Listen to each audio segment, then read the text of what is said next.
This Kendrick Lamar and Drake beef have literally been going on all weekend, but as many people know, they've been beefing for about a decade. It's just been very subliminal, but it's no longer subliminal. It's like out there. Like people are calling out by names and bringing up kids and bringing up missing kids and bringing up hidden kids and bringing up wives. It's just getting very nasty and gnarly. And let's look at the actual timeline of when this recent beef all started cooking. So on March 22nd, 2024, the Like That by Future, Metro Boomin, and Kendrick Lamar basically aired. And it was quite apparent. People were referring to Drake. Then on April 13th, Drake released Push Ups. And I'll be honest, I liked Push Ups. I thought it was catchy. I liked the whole tone to it. I liked the drop and give me 50. Then on April 19th, Drake released Taylor Made Freestyle, which a lot of people speculate is anything that Drake does a real freestyle because there's been so many accusations that he has ghostwriters. So I'll be honest, when I heard the Taylor Made Freestyle, I wasn't a huge fan of it. I didn't like the whole Tupac AI thing. I thought it was cringy and Drake, shut up. And I believe he even used Snoop Dogg's voice. And Snoop, I'm sure, got paid, but he didn't really comment on the situation. He did post a post. Then on April 30th, Kendrick Lamar dropped Euphoria. And Euphoria definitely had a lot of hidden secrets being revealed, and it felt like he was definitely exposing Drake, and he was basically saying like he has more stuff on Drake, and it just felt very I liked it. I just liked it. Then on May 3rd, Kendrick released 616, and by now the fans were basically saying that Kendrick won lyrically, even though that first song was catchy, dropping Give Me 50, but everybody was feeling like Kendrick definitely proved he was the winner. And then 616 in LA by Kendrick Lamar dropped on May 3rd. I will tell you, I did like it.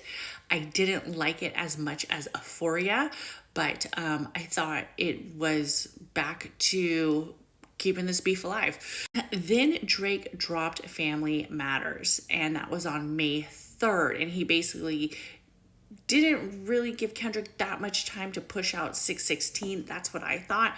I liked the Family Matters. I liked the tone. I liked the rhythm of it.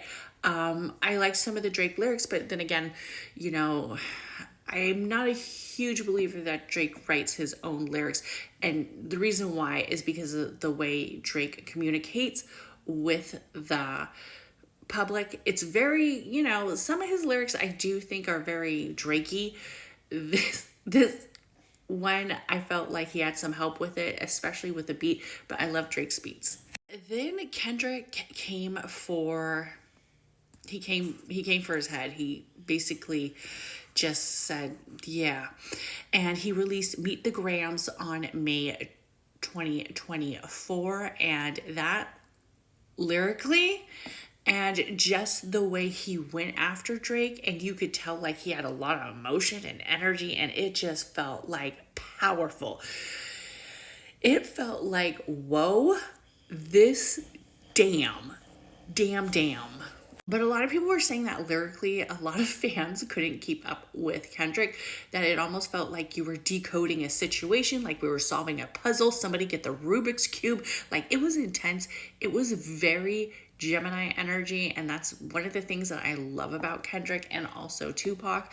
They have this very dubolical area of where you can see one side and you can see the other, you can see the hidden, and then you can also see the truth. Like, they expose it all. Like, what comes out in the dark will show in the light, and basically this is what I felt like Kendrick was doing. Or is it what happens in the dark comes out in the light? You guys know what I'm saying. Then Kendrick Lamar hit back with a Not Like Us track on May 4th. Like, this weekend has literally been nonstop. People have been tweeting about this. People have been posting about this nonstop. This has been going, and it just really picked up fire. Then May 5th, Drake has released Heart Part 6, which in all honesty, when I read when I listened to Heart Part 6, it felt like, okay, Drake was just kind of like trying to come clean, like say this was like a setup and basically throw in the white towel. I know people are saying, he's not throwing in the white towel, man. He's just taking a different approach, man. Look, whatever Drizzy Drake is doing, maybe the Ghostwriter's Roth, I'm not quite sure. But what I will say is that as a diss, if you had like all this ammo and this was all a setup, wouldn't it be like very like laughing, like ha ha ha, ha, we got you, proving like how you set him up? But it just feels like you had to do something because you knew doing nothing was just as bad as doing this something. And this something was just bad. The track was bad, the lyrics were bad. You calling out Kendrick for possibly being abused as a child was just cringy all over. And it's having a lot of Drake fans, or what used to be Drake fans, very conflicted. Like, I didn't know you guys all hated Drake like this. This whole beef has made me realize how much people hate Drake, which is something I didn't expect. The beef between Kendrick and Drake was so interesting when it started. Now they took it to the extreme and it's no longer fun.